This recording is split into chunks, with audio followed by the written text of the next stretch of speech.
The Umbango Temple near Port Shepstone on the lower south coast of KwaZulu-Natal is a sacred space bringing together the local Hindu community. The temple was ravaged by heavy flooding earlier this year, but this has not deterred its faithful from still worshipping there.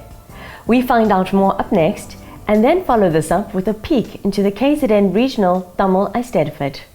In Hinduism, water is considered as an auspicious life-giving source and is respected and revered as such. It is believed to have spiritually cleansing powers and is used in every Hindu ritual.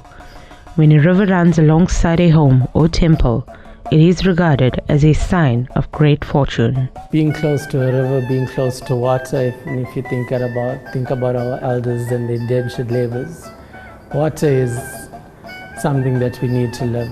You have to have water, and when your house or your place of worship is near water, talking about the Genge Aman as well, coming from water. So having our temple close to the river is actually, we are quite blessed with that.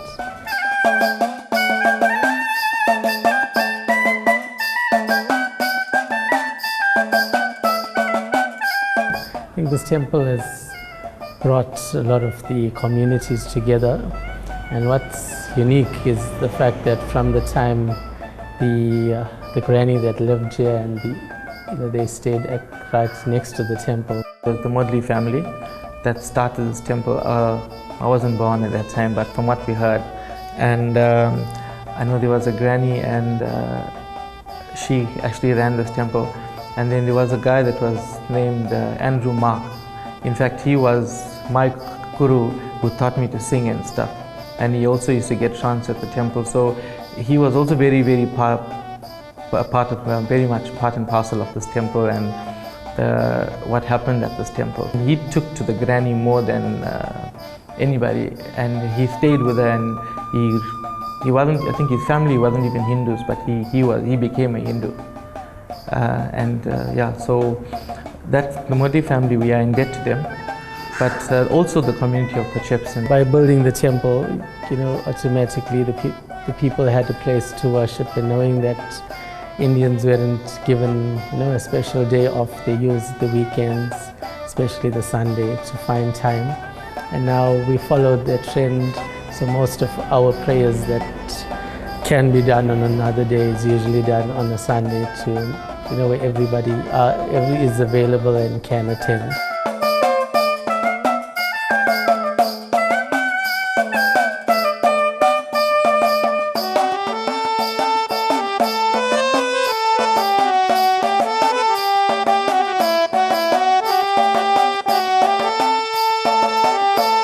The ladies, we must take our hands out to them. They are our strength in any prayer. And they bring the prayer to its utmost best. They try the best, and it's like a big family together. You won't say it's a community temple, because we get together, we work, we make it happen. What's also unique about this temple or Alayam is the fact that we don't cater for one set of people. It's not just for Tamils or for Hindus or for Telugus. All our prayers cater for all of them, including our Kavadi being our biggest festival. We do also do Ram Bhajan, we do our Parsasi prayer, we do Janda prayer, Hanuman prayer. So everybody, no matter which part of Hinduism you belong to, automatically you'll find peace here. We've got services on Monday, and we've got major prayers at least once a month in the calendar, and we prepare for these prayers, and the community, the members, as well as my family, we all support in these prayers. I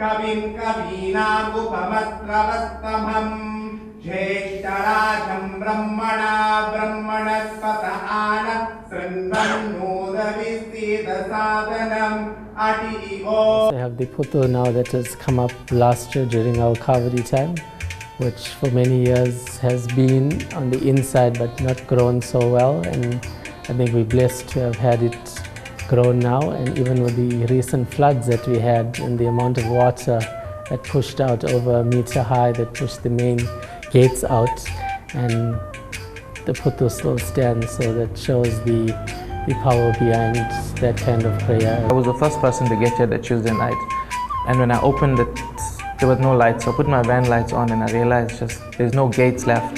The temple, there's water flowing. I opened the office, there was like a meter high water, and everything, there was debris everywhere, and my heart just sunk.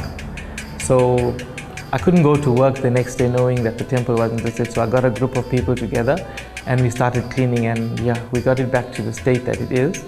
And now we're doing some fundraising. So that funds, we can do the outside. There's lots of damages that are still not done, repaired, like the hall, the gates, the walls. So a major task was to get the temple going again for the community.